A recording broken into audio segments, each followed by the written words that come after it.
2 back loop half doubles, and if you repeat this sequence properly, so you go into the correct stitches, your last back post half double crochet should be in the stitch just before where you placed your stitch marker.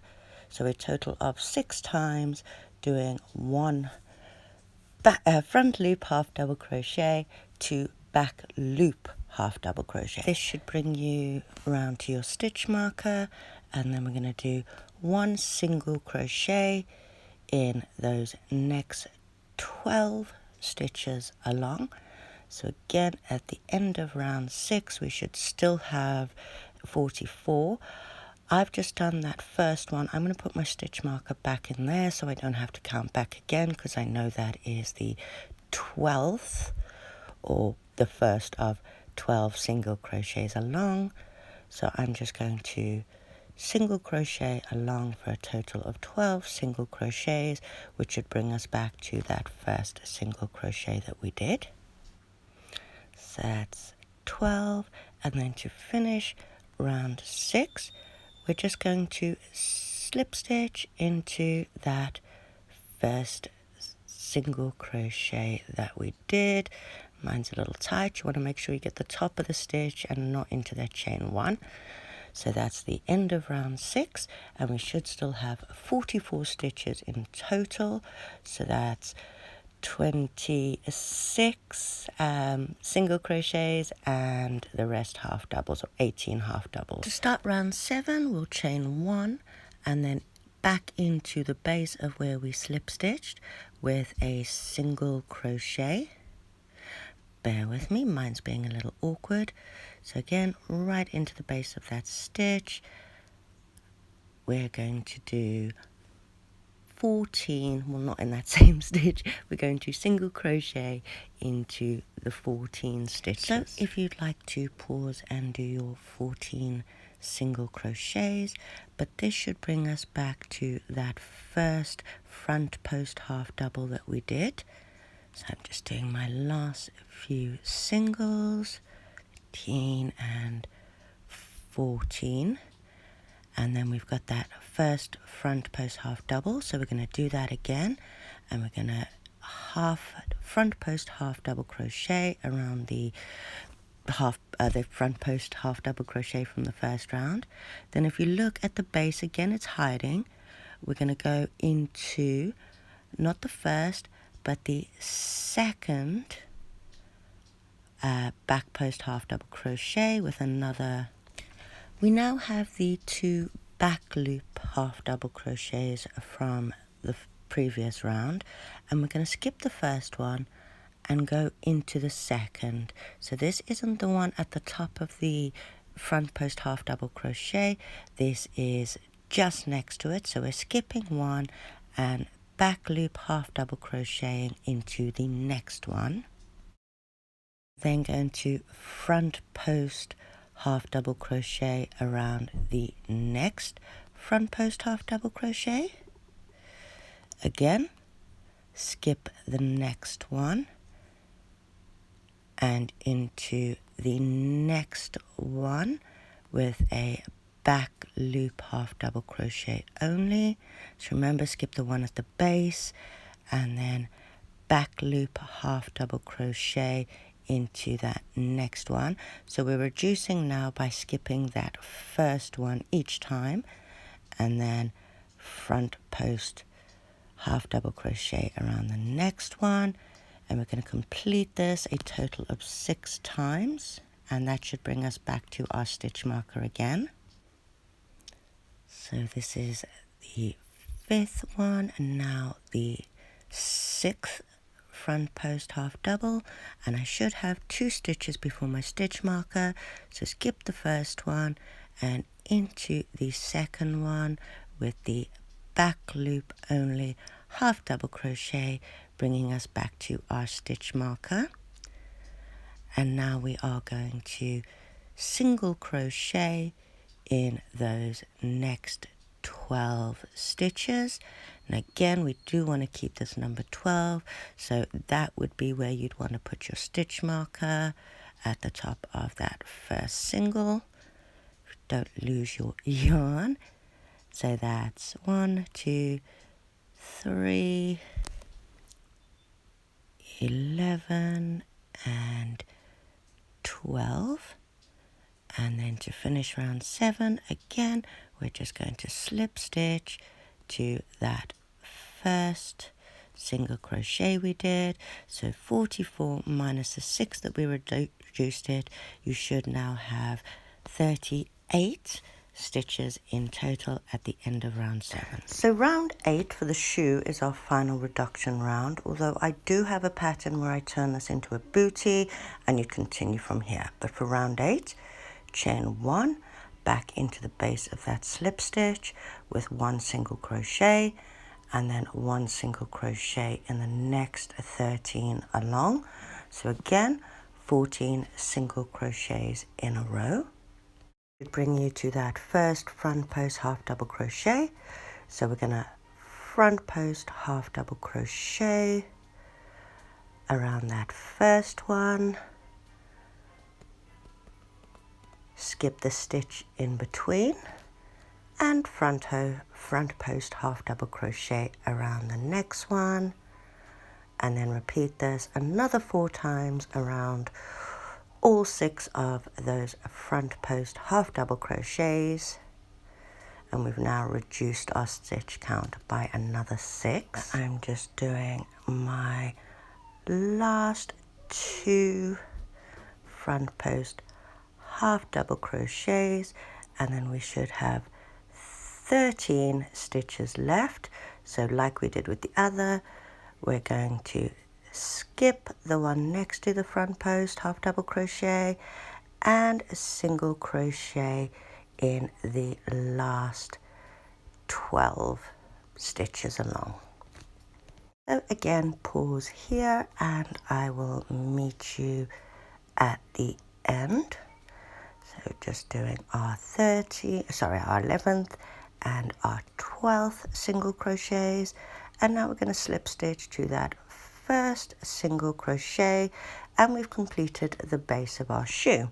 Now if you did want to turn this into a bootie, I will be adding the video for that, but this is where we change it up to turn it into a bootie. We'd be doing 1 more row of reductions. But now we're just going to work on the strap because we are turning these into the little shoesies. So round 9 changes depending on which strap you're doing, because you obviously don't want them buttoning on the same side. So normally we buckle on the outside. So this would be the right shoe. So we're going to chain 1 and then straight into that same slip stitch, we're going to do a half double crochet, and then half double in the next 9, so 10 half double crochets in total. Said this one will fasten on the right side of the shoe, so it would be the right foot. That's my 10th half double. Now we're going to work on the actual strap. Now I'm using a small button, so for this I'm going to chain 14. Now if you're using a big button, you may want to add a couple more chains, but I'll explain to you how we work it out at this point. I'm then going to count down to my 6th chain from the hook, and I'm going to half double in that 6th chain from the hook. So this chain 5 gap that I have in between is more than big enough for my button. I'm then going to half double in each of those chains along. So in that case, in my case, it's 9 half double crochets. If your button was bigger, you might have chained 16, gone into the 8th one, you'll still have 9 half double crochets along. This should bring us to the base of the last half double that we did before we started our chain of 14, and we're going to slip stitch into the base of that stitch, so the same stitch that we did our last half double in. We're then going to slip stitch all the way around the front and the side of the the side and the front of the shoe into 14, so that's all the way around, in through the top of those front post half double crochets for a total of 14 slip stitches. This should leave you with 8 stitches remaining from the previous round. So there's my 14th slip stitch. We're now going to chain 1 and then half double crochet in those last 8 stitches along to complete the strap for the right shoe. So that's 6, 7 and 8, and then to complete our strap we're just going to slip stitch into the top of that first half double that we did, and that is the right shoe completed.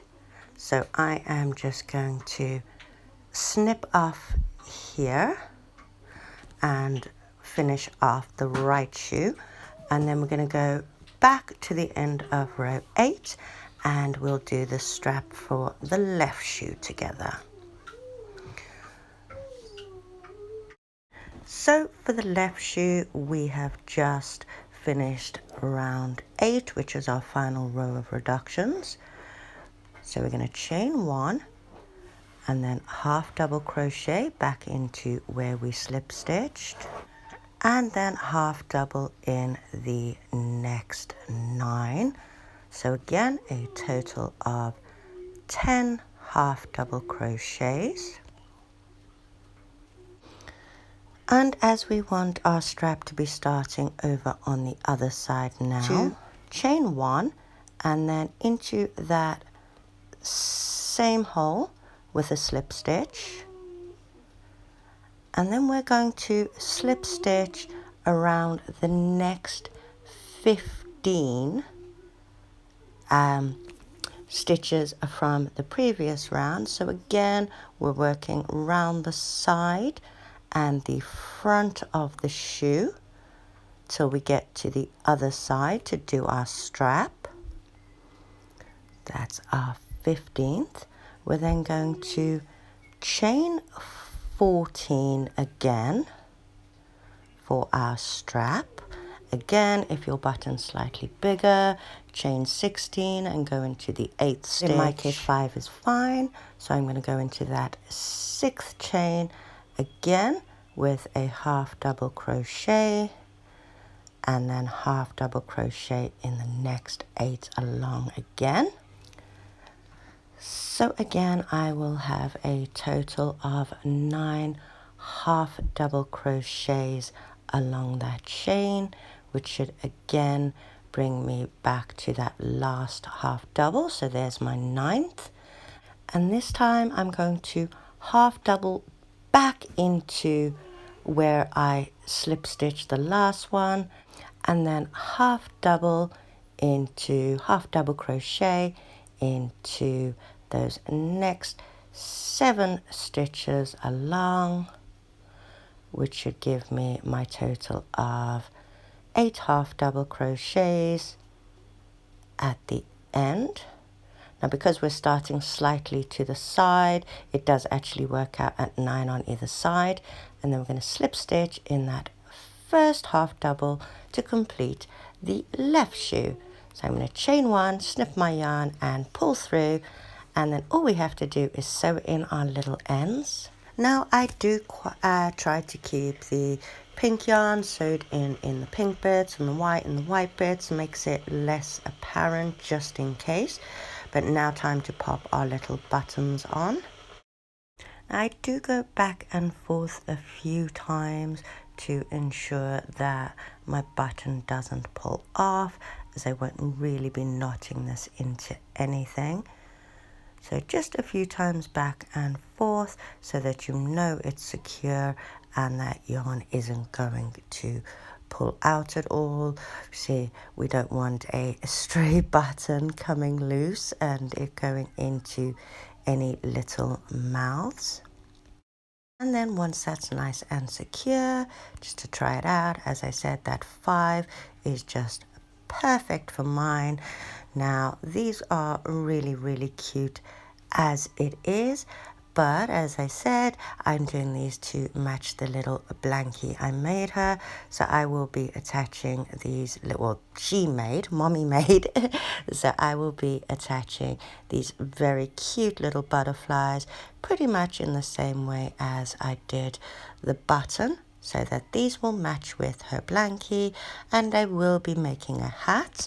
Said as well, I will do a quick short video on how I make these little butterflies. It's really quick, it's just 2 rounds, and I will also get round to uploading the video where I turn this same pattern into a bootie rather than a shoe. And now my gorgeous little shoesies are complete. They are very, very cute. As I said in the beginning of part 1, I had originally made them in a newborn size, but baby was way bigger, still baby, yet to be named, than we expected. So this would be the 0 to 3 months that I made with the 4mm hook. Yes, 4mm hook for these ones, I believe. 4.5 would give an extra just under 2 centimeters, and so on and so forth. Again, I'm sorry it took so long to get this one uploaded. I don't know what was wrong with my YouTube at the time. I hope you guys did enjoy this video once it finally came. Let us know if you've tried these, if you liked the pattern, if you found the video useful. Give us a like, hit subscribe, feel free to comment down below and let us know how your project went. Thank you guys for tuning in again. Nice to see you, and hopefully I will see you in the next videos. Bye.